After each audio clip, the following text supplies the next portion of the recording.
季大海，你又捡什么东西回来了？娘，我没捡东西，我就是看到了一个小姑娘受了伤，晕倒在云山底下，不能见死不救，不是吗？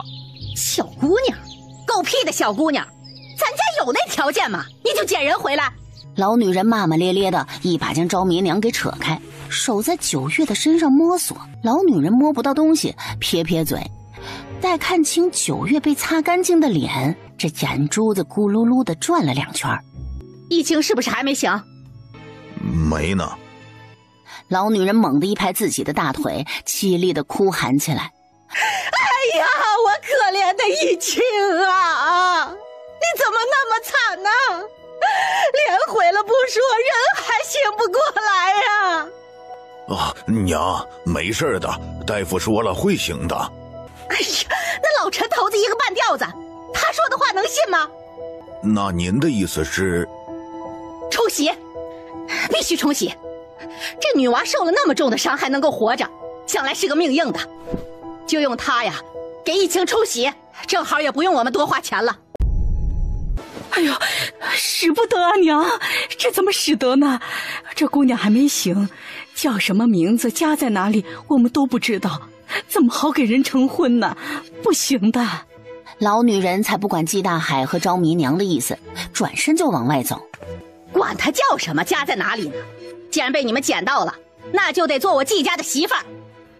九月继续装死，老女人咋咋呼呼地跑到屋子外面去了。没过多会儿，院子里就出现了好几个男男女女。爹，使不得呀！易清他还……什么时候易清的婚事轮得到你做主了？这事儿我拍板决定了。大胡啊，你拿20文钱上府衙去办婚书去，顺便找你那什么狐朋狗友，给这个野丫头的户籍上到咱们家。娘，不说没名字吗？哎呀，既然是9月份捡到的，就叫9月好了。哎，好嘞。老女人心里乐成了一朵花，为自己心里的小算盘乐得不能自已。9月脑瓜子嗡嗡的，招绵娘一边给9月擦身子，一边说对不起。对不起有用，要警察干什么事啊？再说不用对不起，我晚上就和你们撒腰那拉了。一个高壮的男人背了个人进来，他三叔，你这是……一把将背上的男人甩到了9月的旁边。娘说了，既然成了婚，可不就得住一起吗？入夜，9月睁开了眼睛，将刺进穴位的银针抽出来。本来看起来有进气儿没出气儿的姑娘，立刻生龙活虎了起来。借着还没有全黑的自然光，9月这才有闲心打量了一下这间屋子。说是屋子，组织基地的厕所都比这个豪华上1000倍。这到底是个什么鬼地方？简直比我在电视上看到的那些身处战争的地方还要落后。床头的柜子上摆着纸张，9月拿上来一看，嚯，婚书，结两性之好。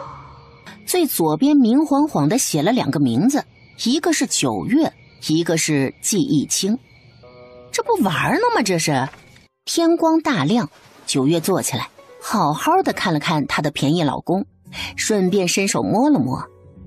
季易清刚醒，就感觉身上一双作乱的手，条件反射的就绷起了浑身的肌肉，眯眼就能看到旁边娇俏的姑娘。愣了一下，脸瞬间就红了，但因为受伤，力气暂时没有恢复，竟是连推开她都办不到。不得不感慨一下这人的身材啊，就是在乡下，这妥妥那种糙汉子男主文中的男主啊。不对，这人屋里有书，有长衫，好像是个书生。要命了，谁家书生1米9几，一身腱子肉啊？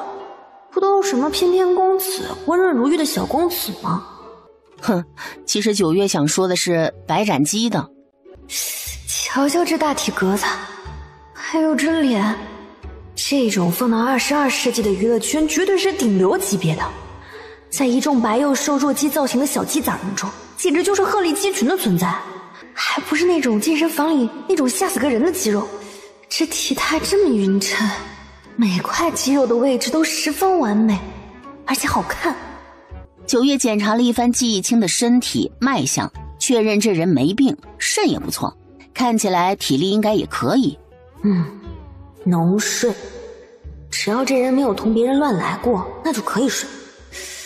至于脸嘛，虽然有伤，但关起灯来不都一个样吗？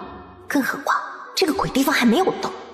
哎呀，想不到还有这等造化呀！这捡回来一个小丫头还能两用呢，这死了呀，能让季义清的贱种成官夫，转手卖出去还能再挣50两。我说娘，那到时候给你10两。哎呀，别再喂那丫头东西吃了，早死早超生，省得还浪费米汤。胡春花看季大江进季一清的屋子，就知道这人是想干嘛了。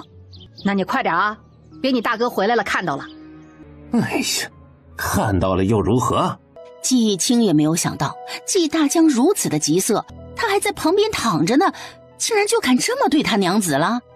猛地睁开眼睛，就听到耳边传来砰的一声，而躺在他旁边的九月缓缓地坐了起来，似乎对他睁开眼睛这件事儿半点好奇都没有。哪只手碰的我？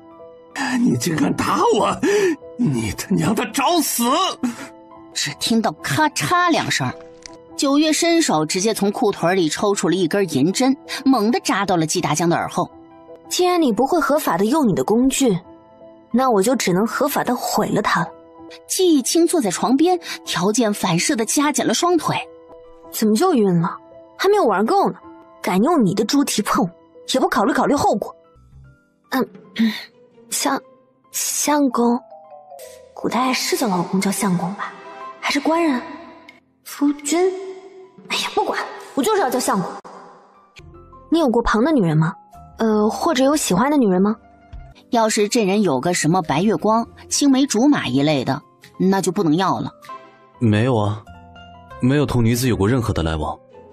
那挺好，既然我们算是成婚了，那你以后就不能有旁的女人，逛花楼也好，小妾外室也好，在我这儿都是不被允许的。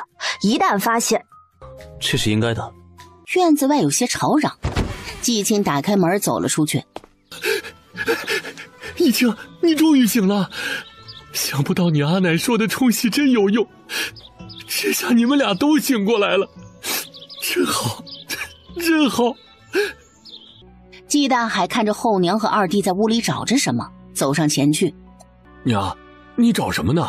九月是季大海和苏若带回来的，再又想到他们还把九月又卖了，定金都拿到手了。啊，没什么。既然他们不怕死，那我不送他们一程，倒是显得我不善解人意。放心，只要有我在，他们不敢对你下手。这里叫季家村，村民大都姓季，我爹叫季大海，我娘叫苏若，我们一共3兄妹。大哥叫季昭眠，今年21，我今年19，还有个小妹今年只有12，叫季有琴。你们兄妹3人的名字都出自一首诗：我醉欲眠卿且去，明朝有意抱琴来。当时我爹特意给我大哥寻的名字，那算命的就找了这么2句给我爹看。我爹这辈子呀，也就认识这诗上的几个字儿，后来有了我和我妹妹，也就从这诗里找的名字。九月了然的点点头，不然就以这个朝代的取名水平来看，季清大概率是叫季狗蛋儿，或者是气狗娃。大哥的腿受了伤，小妹在镇上的医馆照顾他，应该这1-2天就会回来了。你叫什么名字？我叫九月。啊，那倒是有缘了。吃饭了。一个接着一个的人走出来，跟套娃似的。不都说是农民了吗？这一个个的怎么都不干活的？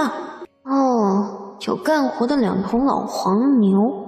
跟在季以清的后面走进了正屋，一屁股坐到了最大的八仙桌边。众人神色各异地看着九月，能够上桌吃饭的只有季山、胡春花、季大胡、季大江和季大胡的妻子沈梅。说是季大江和季大胡的儿子回家来，也是能够上桌的，其他人就没有上桌的资格了。我把饭菜给你端到房里去吃。我们就吃这个啊？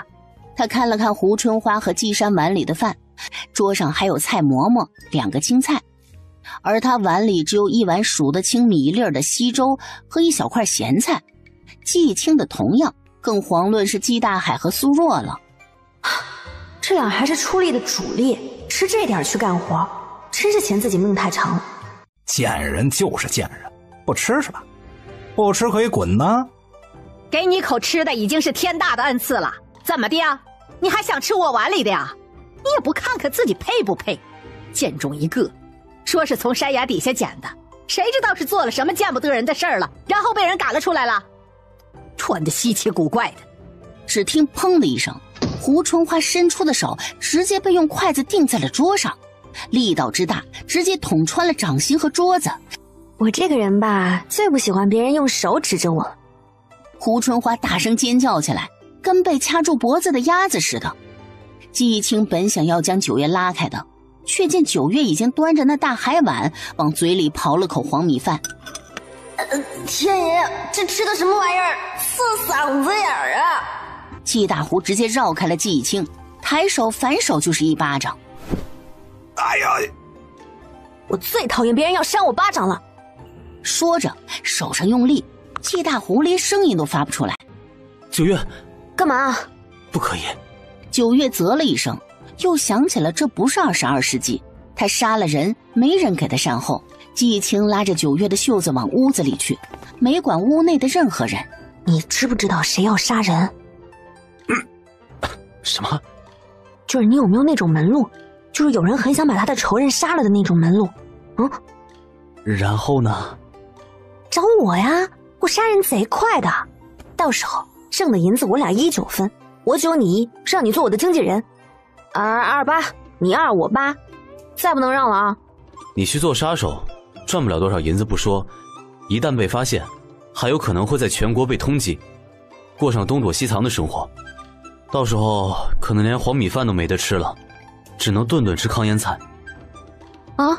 我竟然变得如此廉价。这会儿季大海和苏若跪在季家院子的外面，胡春花嘴里不干不净的在那怒骂，什么他们捡回来一个妖女、怪物什么的。九月用脚趾头想都知道是在说他了。爹娘，这是怎么了？老季氏，你自己听听你说的什么话。季大海和苏若老实本分了一辈子，什么叫故意捡回来个妖女伤了你？哎呀，村长啊，你可得为我们做主啊！你看看那筷子呀，就这么砰的一声穿透了我的手掌，扎到桌子里去了呀！挨千刀的季大海，哎呀，后娘难当啊！还有啊，我家大胡被人掐着脖子，差点就没了呀！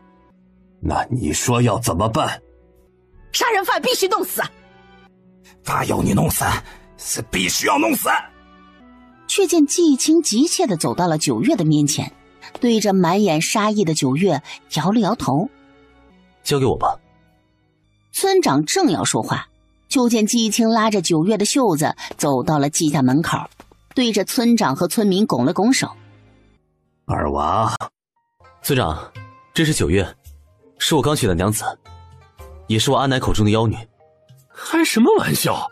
就这稀个不细腿儿，能拎一桶水，那都算是他有本事了。胡春花还在那骂着，九月就低着头在那数着。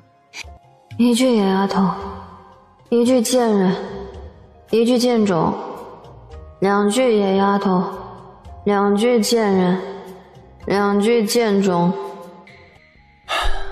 村长，想必你也知道，我和我家大哥前几日遇上了什么事情。前2日我一直昏迷不醒，我爹娘他们去地里看到了九月，那时候九月昏倒在地上，人事不省的。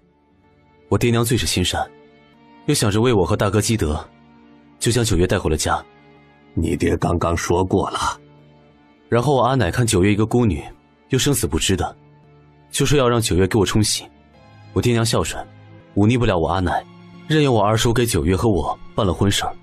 我也以为阿奶想让我醒来，所以才让我冲喜。就是要把这丫头送去给人结姻亲，你也不怕天打雷劈劈死你个老钱婆呀？不是的，她就是妖女呀，是妖女呀，乡亲们！她一只手啊，就把我家大胡掐到了墙上，差点掐死呀！还有我这手，你们看看我这手，哎，哪个小姑娘有这么大的力气啊？杀人如麻呀！这就是妖女，必须处死，必须处死啊！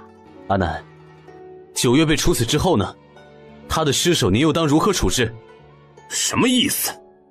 我阿奶和我二叔的好算盘呀！城里那第一富商王老板家的大公子，眼看就要没了，没有成婚，需要个女子来结姻亲啊！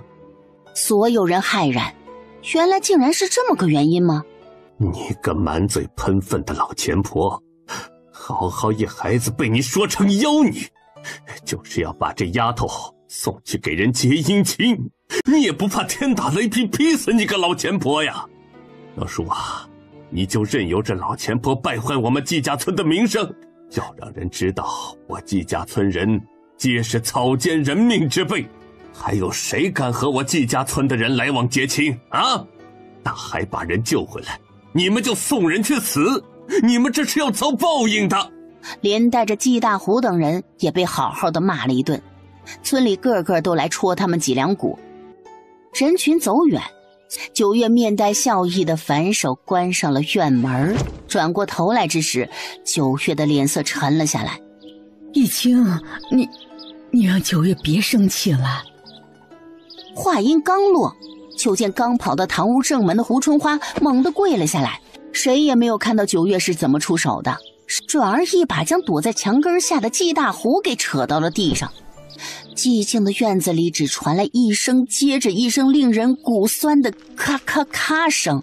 依晴啊，你和9月说说，阿奶错了，阿奶再也不敢胡言乱语了，让他放过你二叔吧！啊，你们想要干什么都可以啊！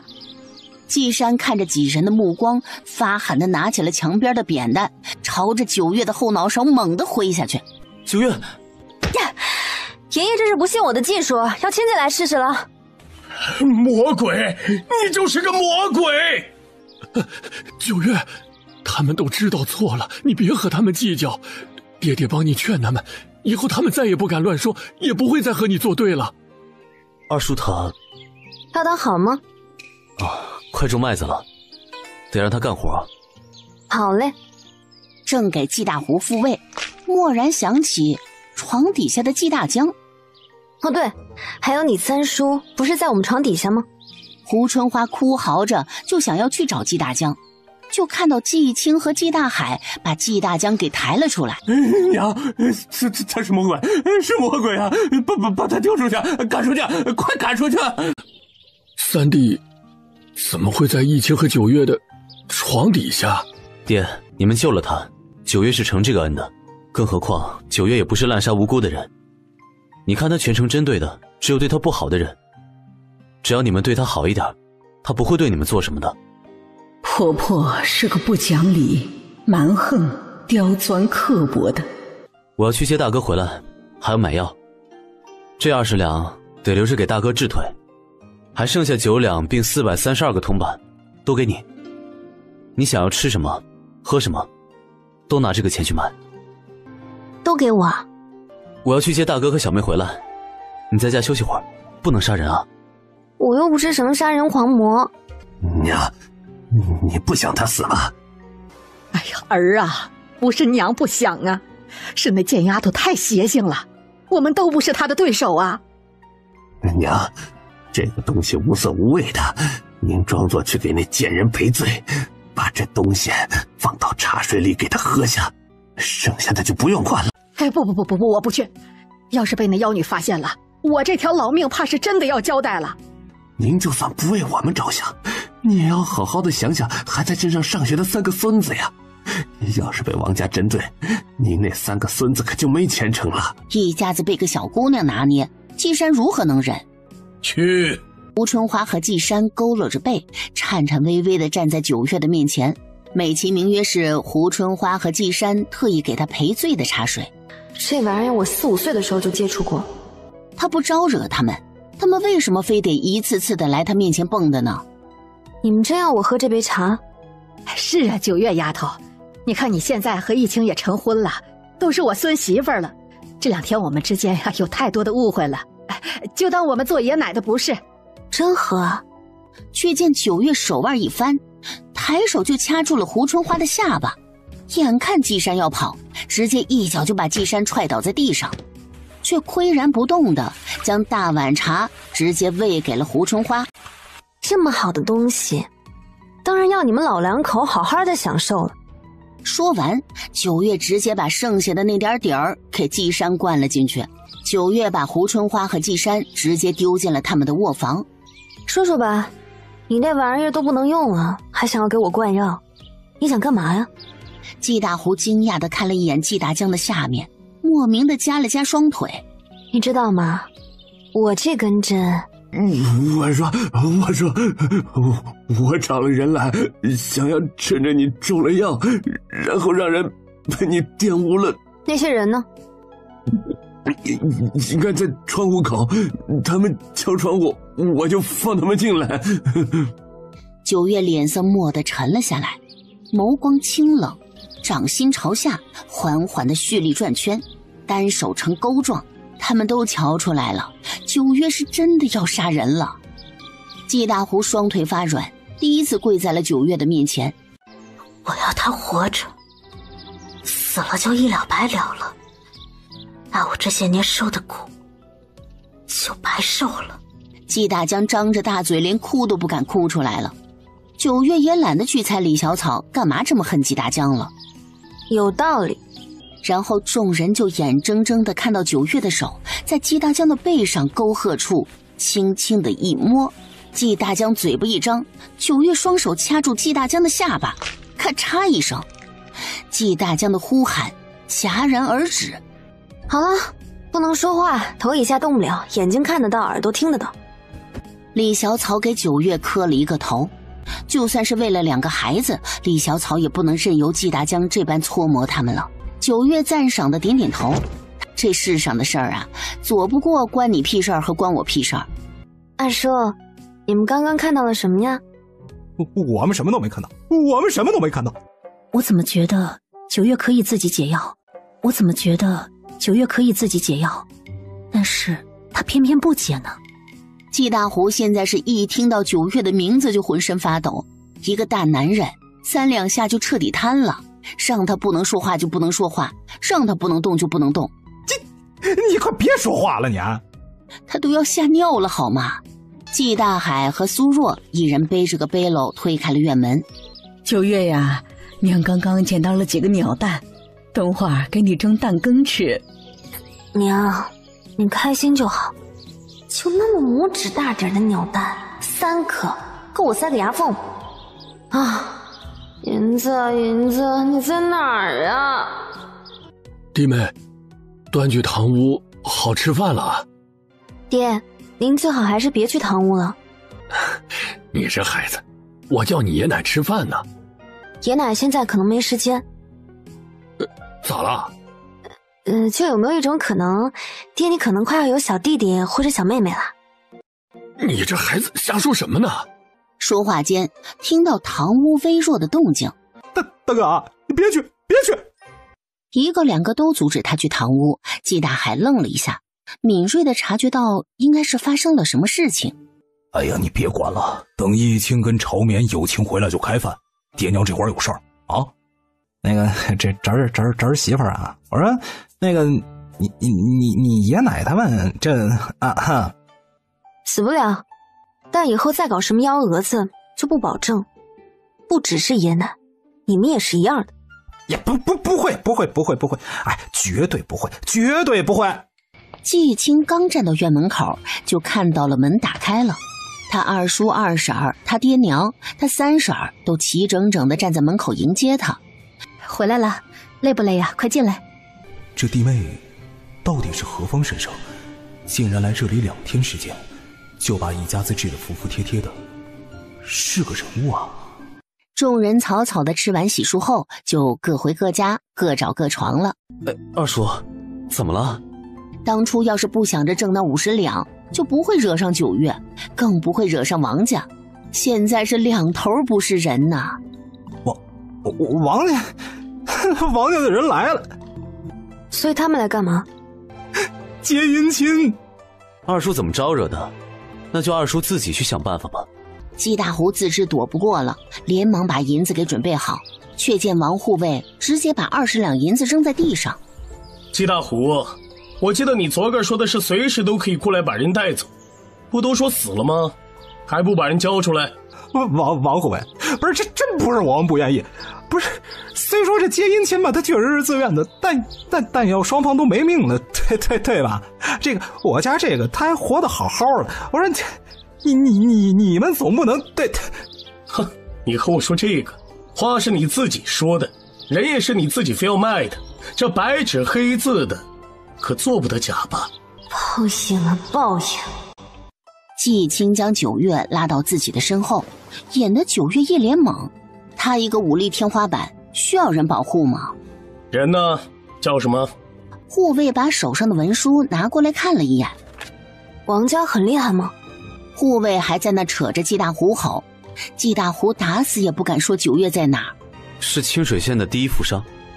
九月又看了看护卫手里的卖身契，然后站了出去。我就是九月。这小姑娘倒是长得好看，但不是说快要死了吗？这生龙活虎的样子，哪像是要死的了？你们少爷已经死了？你敢咒我们少爷？既然没死，那就带我去瞅瞅吧。不可！安心啦，我不会有事的。哼，不管你愿不愿意，王家你都必须去。我跟你一起去。你是何人？他是我相公啊。九月决定去讹王家老爷一把。待会要是王家的人要来硬的，你就跑，剩下的我来挡。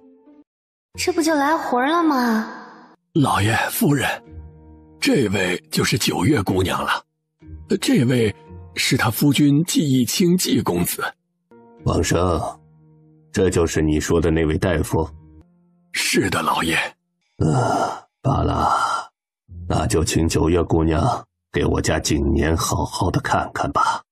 就这脉象和面容，说他还有2、3天，那都是乐观的说法了。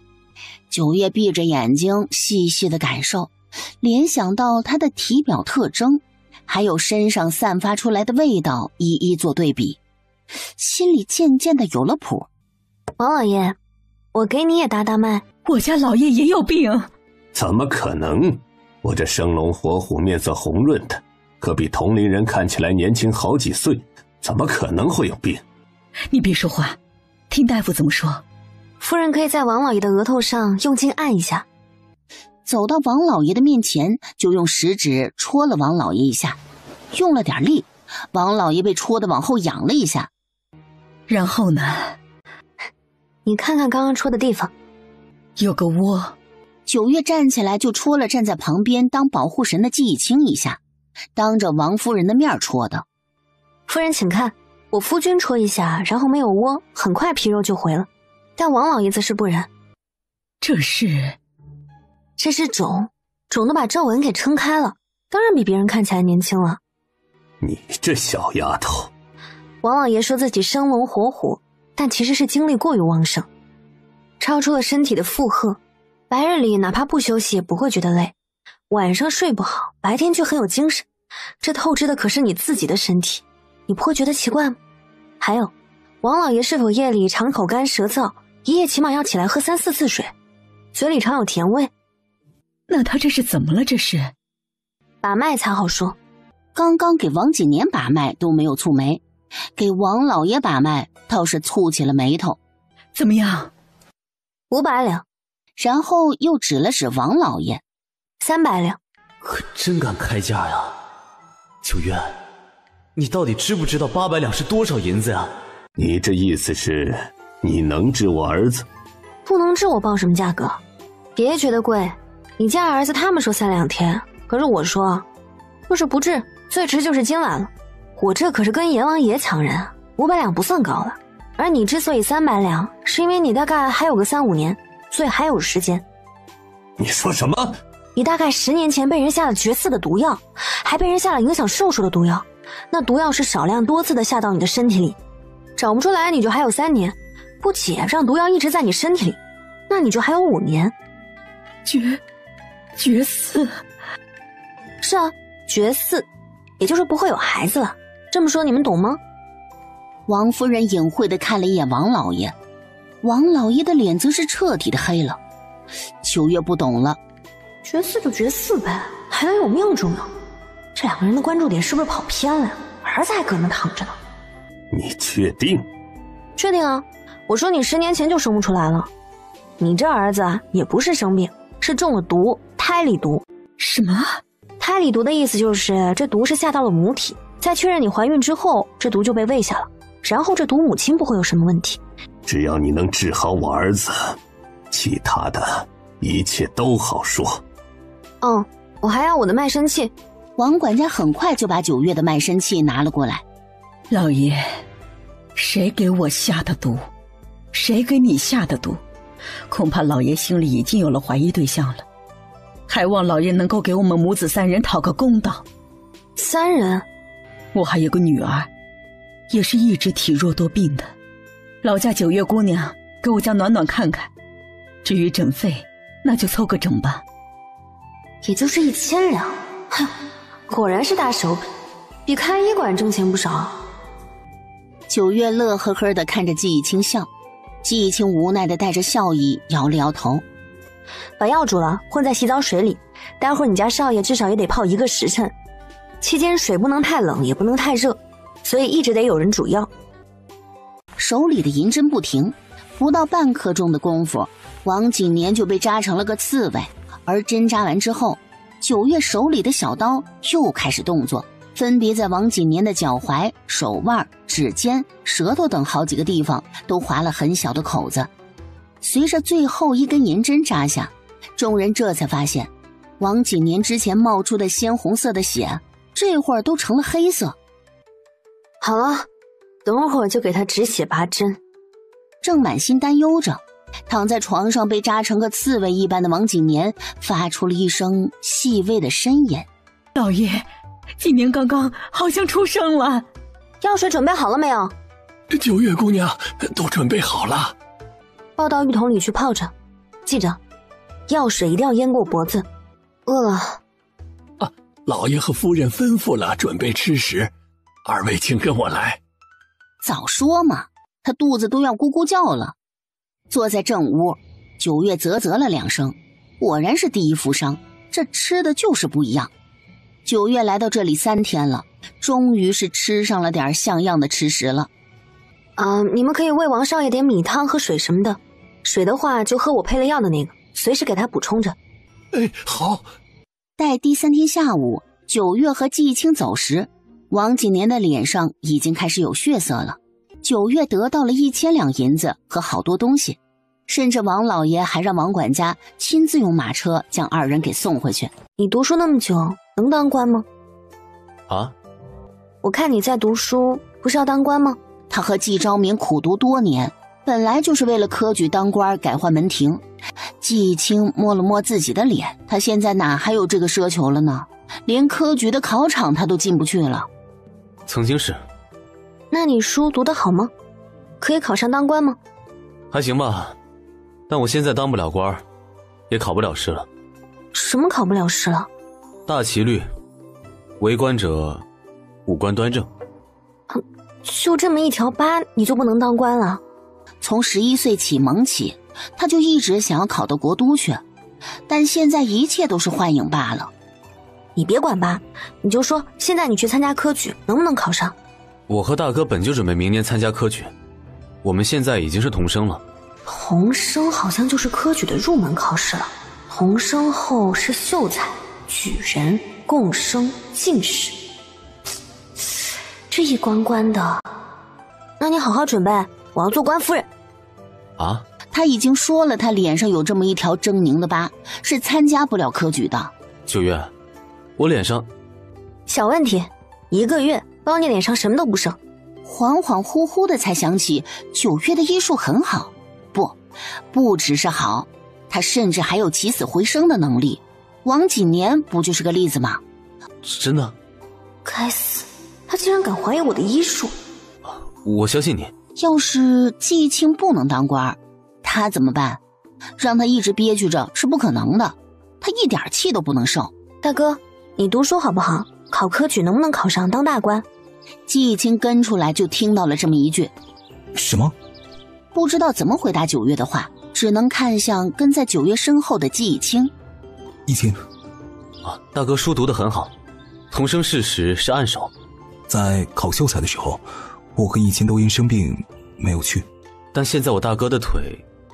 抬房里去我看看，抬房里去我看看。他刚刚说我的脸也可以治，他这性子，我只有拼命读书，以后才能护得住他呀。你能有这个想法便是极好，不管我的腿究竟能不能够治好，你的脸能够治好也足够了。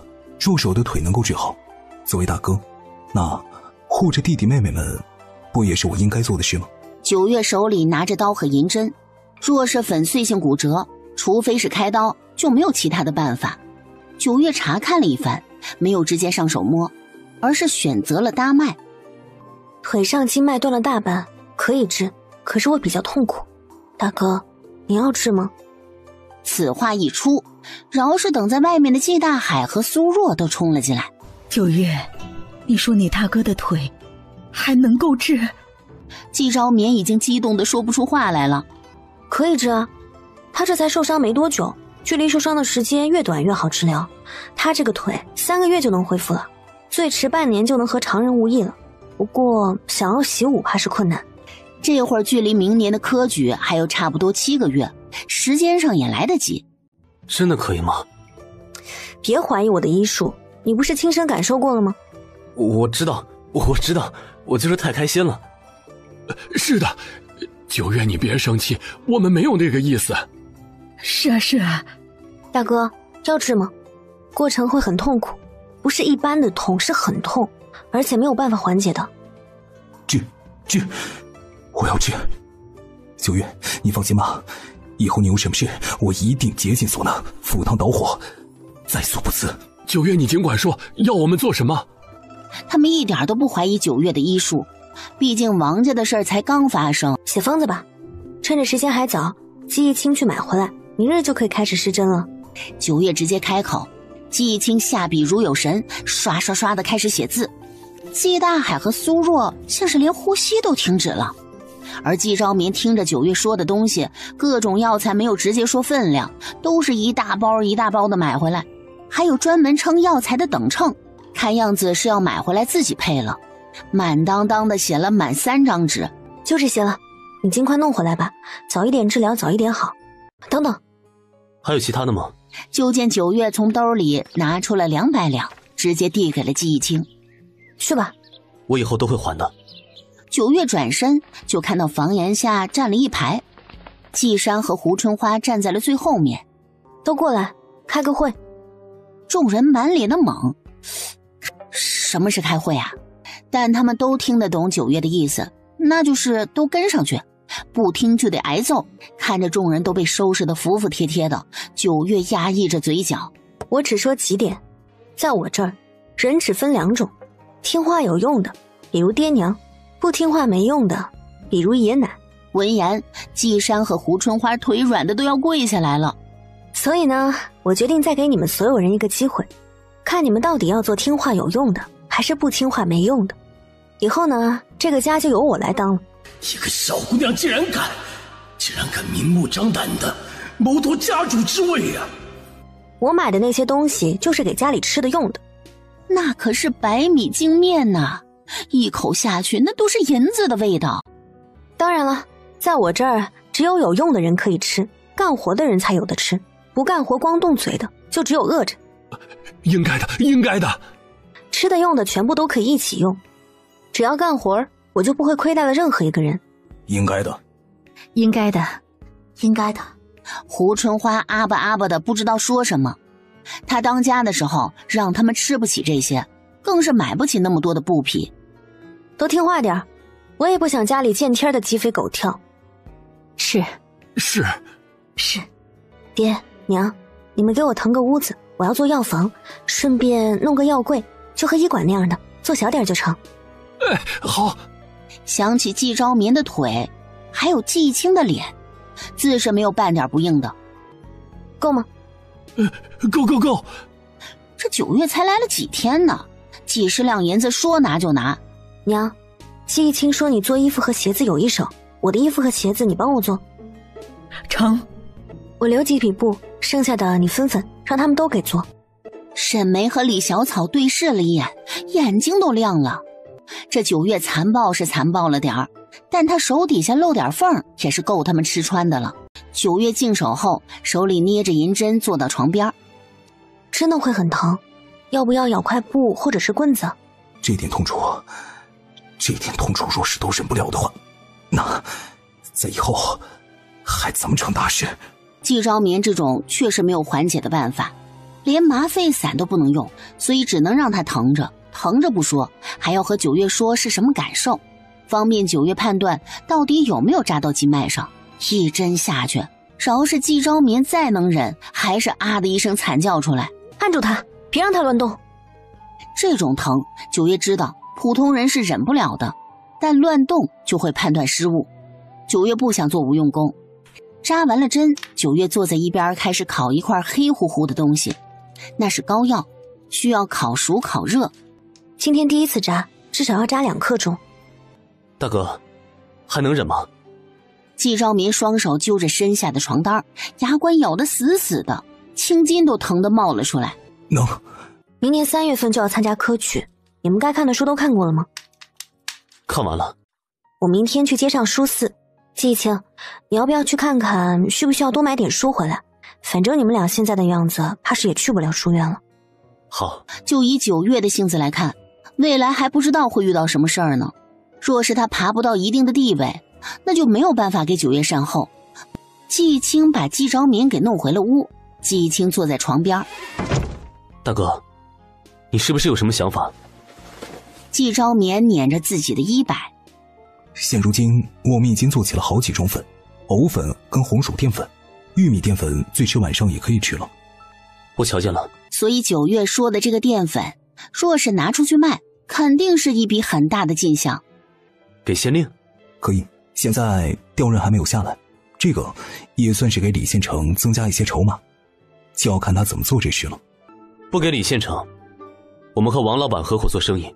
还有千层底的鞋子，你看过了吗？娘给9月做了好几双，我们几个可也是有的。明日9月去给县令治病，我去找一下王老板。那粉条，再等2天，等我们把粉条弄出来再看。他们到酒楼时，不止王生、王夫人在，连带着王锦年和王暖暖也在。众人瞧见9月，眼睛皆是一亮，男俊女美，二人站在一起极为般配。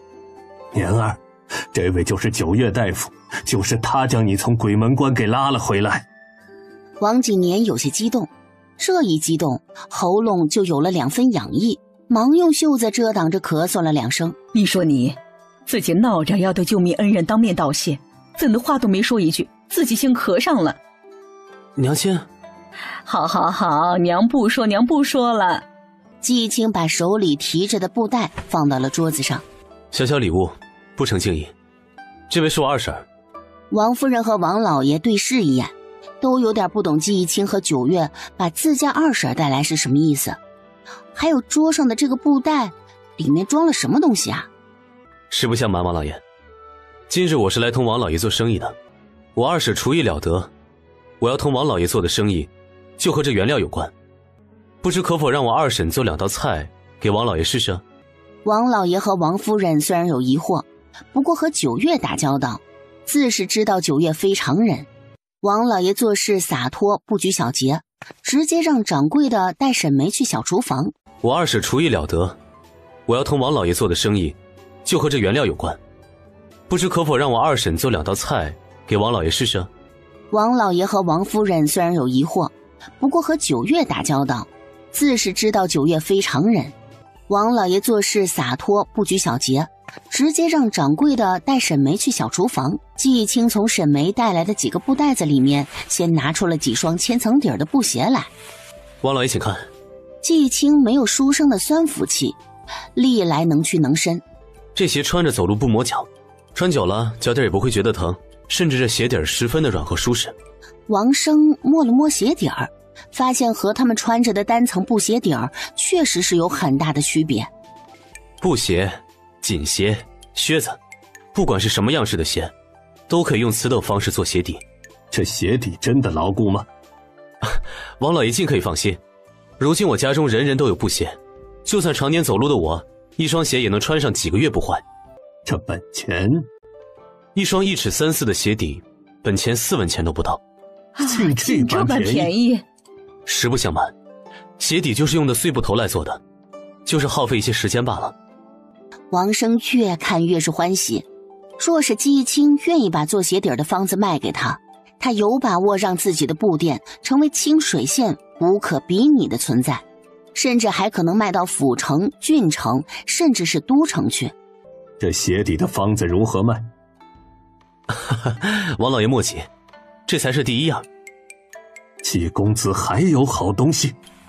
季义清从布袋拿出了一个小罐子，劳驾滚水和温水各准备1壶。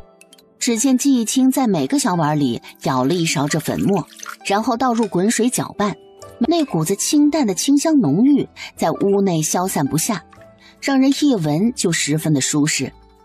王老爷尝尝。这货真该去当金牌销售员，就冲这颜值，这架势，买都买。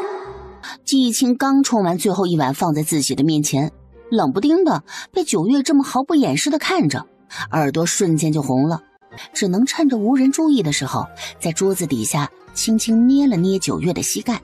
咋了咋了？娘子还是莫要这般瞧我，为夫……哟呵，还是个小纯情呢。这又是何物？白玉丸。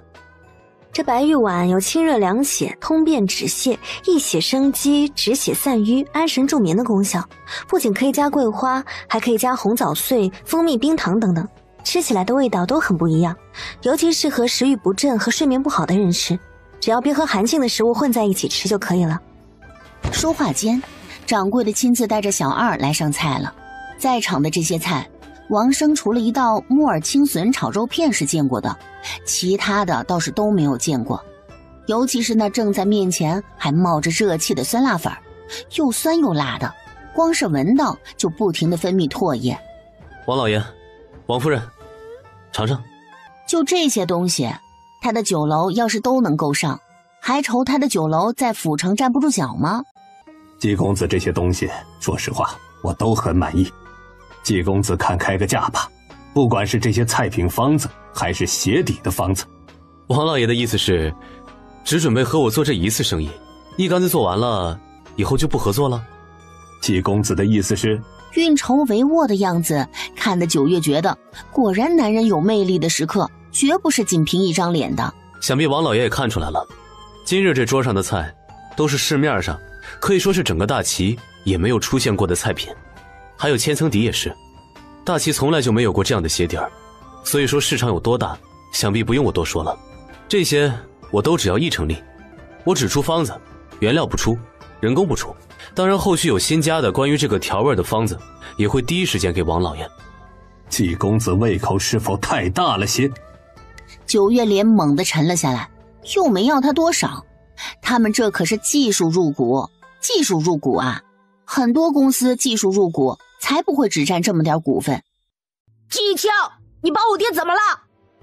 季维洲，你在学堂都学了些什么？见到人不会喊吗？我是你二哥。九月挑眉，季维洲，季大江的儿子。你到底把我爹怎么了？鬼知道他回来看到他爹躺在床上，除了会眨眼睛，连说话都说不出来的时候有多么的愤怒。季青还来不及说什么，就见季维洲扭头就冲着九月去了。维洲，不可！院内的季家人惊恐地看向了季维洲，季维洲压根儿没有近到九月的身，就被九月一脚踹进了院子里。孩儿啊，你有没有事啊？你刚刚说什么？再说一遍。李小草直接给九月跪下来了，砰砰砰的就给九月磕头。孩子还小，九月别和他一般见识。看他娘一个长辈竟然给九月跪下还磕头，嘴巴一张就要开口，啪的一声。你爹呢？是我弄的，想知道我是怎么弄的吗？九月踩在季维洲的背上，手直接摸到季维洲的脊骨，狠命的一抓，季维洲惨叫了一声。你要试试吗？二嫂，我错了，二嫂，我错了，我再也不敢了。快喊二嫂，这是你们二哥新娶的娘子，九月是你们的二嫂。季周也和季婉乔都被九月刚刚抓季维洲脊骨的那一手给震到了。二嫂，二嫂，把马车里的东西卸下来。季大海和苏若长出了一口气，知道这是9月要给这仨的下马威，不会针对他们出手，让他们搬东西就是这事过去了。你怎么不听娘说的？娘不是已经告诉过你了吗？千万不要惹你二嫂。爹他，季大江是罪有应得，但这话他怎么告诉季维洲？季一清，去把大哥弄出来，扶着站一会儿。经过一段时间的治疗，季昭眠已经可以站了，但仅只能站1瞬，需要有人扶着能多站一会儿。三弟，二嫂，去把堂屋的桌子搬到院子里来。季大湖直接拍了一下季周野的肩膀。你二嫂让你干什么就干什么，别多嘴。多嘴不是死就是挨打，识时务为俊姐的好啊。四弟，二嫂，拿笔墨纸砚出来。五弟，二嫂，把凳子搬出来，你们兄弟3人1人1根。待笔墨纸砚准备好，兄弟3人排站在桌子边上，1人坐一处。既然你们在书院读书，花用了那么多银子读书，要参加科举，正好我考考你们。啊，考什么？二嫂，还能考什么？当然是考你们功课了。妹妹我思之，写后一句，还有何意？3人执笔的同时顿住，季昭眠正被季一清搀着站在一边，都知道9月怕是真有学问的。李小草看到9月站在季维洲的身后，手都捏紧了，千万要答对呀。结果就看到9月抬手给了季维洲的后脑勺一巴掌。妹妹我思之的后一句是哥哥我来了，你疯了还是我疯了？童生只考4书5经的背诵、写作和理解。哦，所以你的意思是你只看4书5经，不看其他，不用写八股文、试帖诗、经纶律赋策论了？读了几年，连这点都不知道？胡春花压根儿听不懂9月说的叽里呱啦的是什么东西，但3人明显心虚的样子是怎么回事儿？他们不是说书院的夫子常夸他们吗？说他们学得好，说他们是文曲星转世吗？9月眼睛一个一个的扫过，就知道这仨滚犊子玩意儿读书不成，怕是在县城里吃喝玩乐去了吧。身上胭脂味可重，你们到底是去书院吃喝玩乐去了，还是去读书去了？你们每回来都要银子，都是几百文的要，银子都花用在了哪儿？书呢？书又读的到底如何？巡修前书院考教了我们的功课。多少名？我在丁班考了111名。书院多少人？凤山书院每巡考校，除却科举班的20名不参与排名之外，共271名学子。一共就200多名，考个100多名就觉得自己是文曲星转世了。要照你们3个这样的成绩，别说考秀才，怕是童生都难吧。季周野嘴巴可甜了，每次回来同他要银子的时候就说什么将来当大官，到时候给他请封诰命。结果9月的意思是他们甚至连童生都考不上。沈梅和李小草一看9月这样子啊，就知道9月这是要放弃这3人了。哎，给他们一次机会，下次巡修绝对不会这样了。考前50，给他们一次机会啊！娘9月，再给他们一次机会。好说好说，1个月前50怕是有点困难。你太过分了！看样子季大江的下场还让你们不够警醒，是吗？我爹他是我，从今往后，季大江一辈子都不要想站得起来，说不了话，动不了，和废人无异。这是什么药啊？还能是什么药？毒药呗。哎呦，9月，这可使不得呀！这毒药哪能随便吃呢？季婉乔却是直接把药瓶拿过来，直接吞了一粒到肚子里。婉乔，没看向来在家里作威作福的阿奶和爷都颤颤巍巍地站在一边。家里青壮年有那么多人，却没有一个人敢反驳这个二嫂的话。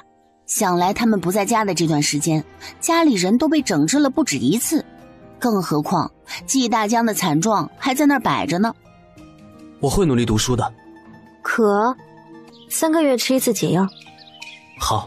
其实你们可以选择不读书啊。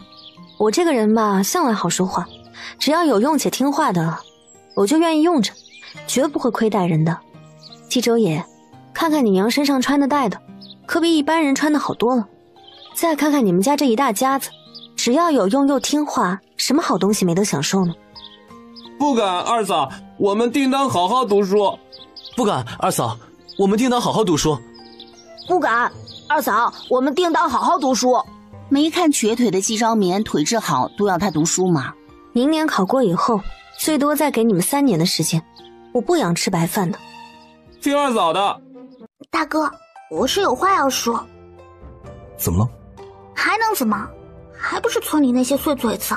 村里那些人约么啊，是在讲季义清和九月了。季义清和他脸没有毁的时候，村里还是蛮多人上门来说亲的。后来两人一个毁了腿，一个毁了脸，直接就没人上门来说了。这本来是好事儿，谁知道季义清现在脸又好了，不仅好了，还要有继续读书的意思。那些心里有花花心思的人就又活泛起来了。别担心，你二哥会处理好的。我就是觉得二嫂好不值得，她给你和二哥治病，让你能站起来，让二哥的脸好了，医术那么好，这些人怎么净盯着人家家里的事看？我看二哥把几个说的过分的悄悄的收拾了。爹娘担心那些人在背后嚼舌根被二嫂听到，到时候二嫂发火，就说二嫂医术很好，给你治腿呢。知道了，我会跟爹娘说的。二嫂医术那么好，可不是什么头疼脑热的就给治的，别到时候上门来了，二嫂不给治，又在外面乱说，平白坏了二嫂的名声。你很喜欢你二嫂吗？喜欢，很喜欢。自从二嫂来了，阿奶和爷就不能再给我们脸色看了，二叔二婶三叔三婶他们也不敢欺负爹娘了，吃得饱穿得好，还有小零嘴吃，都是二嫂来了以后有的。还有你的腿，二嫂也说能好，还有二哥的脸，这些都是二嫂的功劳。那就好好感谢你二嫂，别管外面的人说些什么。看这样子，还是要跟义清好好的商量一下，这件事究竟该怎么办了。季义清仰着脸，乖乖地坐在床边。九月把季义清脸上的药膜刮干净，一点都瞧不出来了，以后可以不用用药了。再看季义清痴痴盯着他的脸，想亲我？季义清呆呆地看着他，亲吧。到底是血气方刚的小伙子。季义清瞬间反客为主，双手掐着九月的腰肢，就要把人提到自己的腿上。季义清太凶了，压着他后脑勺的手片刻不放，凶狠的像只饿狼，恨不得直接把他拆吃入腹一般凶狠。双唇刚分开，季义清又急切地追吻上来，九月嘶痛了一声。季义清瞬间从那汹涌的情潮中回过神来，我轻点儿，会疼。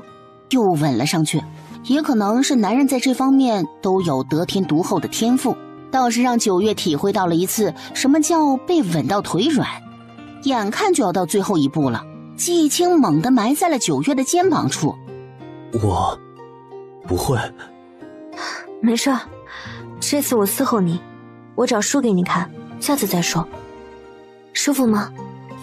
九月，明明都是第一次嘛，坦然就算了，还能逗他，要了命了。笑吧笑吧，黑漆漆的，我也看不见。刚脱离季义清的怀抱，九月就被抓了回去。这人还真是粘人的紧。王生为了显得重视，这第一次收购，特意让酒楼的掌柜来了季家村。季义清前2日就和村长说了，这是惠及整个村子的事儿。村长自是喜不自胜的。王生本来是准备第一次先收个5000斤，但让几个酒楼掌柜和粮铺掌柜的吃了些新做的这些，个个都觉得十分新奇，直接上2万斤。一旦制成成品，放1年都不是问题。你们回去，不收你们的。季义清丝毫不在意他们会说他什么，他名声好，这次又特意给季家村带来王家的大客户，以后红薯和藕都有了销路。二娃呀，你这是要逼着我们去死啊！凭什么大家的都收，就说不收我们的？你以为你是谁啊？难道你还做得了王老爷的主？来前儿，自家老爷可是千叮咛万嘱咐，让好好的对待季义清和九月，他们手上多的是好东西，万万不可得罪了。我家老爷说了，一切都听季公子的。没听季大海和苏若说吗？那季逸清娶回来的冲喜娘子医术了得，那王家公子好像就是被那冲喜娘子给治好的。治好了不说，王家还送了多少好东西，那整整1马车的好东西啊！人不捧着九月，难道还听你一个只会嚼舌根的农妇的呀？真是不知所谓。想不到这季逸清看起来是个翩翩公子，却还是个护妻的。九月别说是不干活了，就他为季家做的事儿，为他们兄弟俩治腿，就是把他供起来都不为过。我在这儿也不瞒大家，大家的红薯和藕之所以能够卖得出去，完全是因为我家九月，是他特意让王老爷先买我们季家村的。要知道清水县10几个村子，家家户户有多少红薯跟藕，我相信大家都是知道的。王老爷不是什么冤大头，他要的多，不会没有人用低于1文钱1斤的价格卖给他。王老爷看的都是九月的面子。二娃，帮我们和九月说声谢谢。好说。九月看着院子里冲进来乌泱泱的一群人，脸都黑了。哎呦，大娃，你竟然站起来了！说话间，那村长儿媳妇儿就要给九月下跪，孩子哭得都快要没声音了。有什么就说话，别动不动的就跪。你们最好是去城里，孩子的手可耽误不得，别听风就是雨的，别什么人都当成是神医。应该是孩子的手出什么事儿了。嘴上无毛，办事不牢，更何况年纪那么小，又是个女人。大齐女神的地位本就低，明里暗里的嘲讽让九月有些生气。九月来到村长儿子的身边，九月轻轻一摸，就摸出来孩子就是脱臼了。这种脱臼一点技术含量都没有。按着他没事的那只手，想吃吗？死！九月把白云膏往前一递，小家伙一只手被按着，只能用自己脱臼的手往前伸。九月随后往上一转，小家伙手一抬，直接拿住了白云膏。可以了，回去吧。众人无语。你干了什么？这就可以了？村长儿子和儿媳妇嘴巴张得大大的，这样也行？这只是一种治疗方式。九月看满院子的人都目瞪口呆地看着他，大有一种他不解释就不走了的架势。小孩子骨头脆弱，刚刚应该就是脱臼了。我让孩子抬手是在给他正骨，但是你们不要胡乱尝试啊，毕竟孩子骨骼走向什么的你们也不懂。我使用的治疗方法你们就算学了，到时候也不一定能正好。但九月露这么一手，让老陈头知道自己是万万比不上九月的，愤愤不平地离开了。本来以为季家兄弟就要沉寂了，没想到娶回来个冲喜娘子还是福星。这一家子读书的读书，会医术的会医术，还会挣钱，指不定哪日就飞黄腾达了。娘，九月大夫来了。青儿，你回来了。我娘还有妹妹不知道我发生了什么事。我不说，少卿自以为是的瞒过了他妹妹和娘，可能谁也没有瞒住。这小姑娘也挺聪明的，我希望你能帮我看这家店。九月大夫，我不行呢。卖药丸什么的我会找专门的伙计和掌柜的，但收集那些信息整理成册就你做，每月1两银子，可行？不用，太多了。我说值就值，你就说行不行就成。可以的，我能做到。那行，我看上了青云街那家铺子，你帮我打听打听，卖的话是多少钱，租又是多少钱。若是有看到机灵的或是适合做事的，你可以适当的每月提供点铜钱，将他们招入麾下。在我这儿做事，嘴巴紧是一方面，知道什么该说什么不该说，也知道什么该做什么不该做，才是最主要的。去把你娘带出来吧，银子拿着吧，记得做这个一定要小心行事。少卿点头，连忙跑出去牵他娘。季青，季昭眠看九月回来了，扶着桌子就要走，却见九月丝毫不在意，直接站到季逸清的面前，巴拉巴拉的把要自己干的事给说了出来。说完，屋内2个大男人皆目瞪口呆地看着九月。弟妹果然是非同凡响，旁人不想受气，顶多就是闭门不出，弟妹不想受气，就是要把所有人全部都拿捏在手中。我说弟妹，此番会不会有些太过于冒险？不冒险怎么干大事？再说了，我又不是要去探查他们的阴私，我就是收集点他们的把柄。只要他们不来惹我，这些东西就永远不见天日。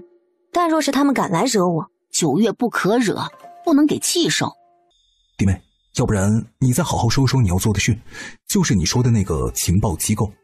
明面上就是开个药丸店，暗地里弄个情报据点，先在县城，然后府城、郡城、都城。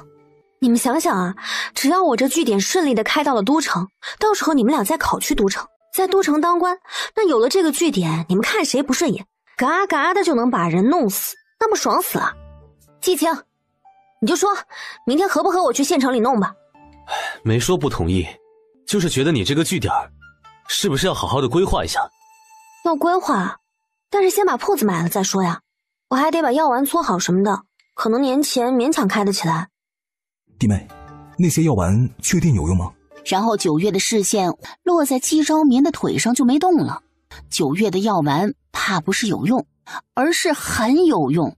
季昭眠生怕9月再说什么惊天骇语，颤颤巍巍地挪出了门。帮不帮我？本来就小小的一个，这会儿站在季青的面前，仰着头，眼睛瞪得老大，明明看起来就漂亮又可爱，但一拳能锤死你。那我们明日去县城。抬手扯着季青的衣襟，就把人拉到了自己的眼前，然后在季青的嘴上亲了个响的。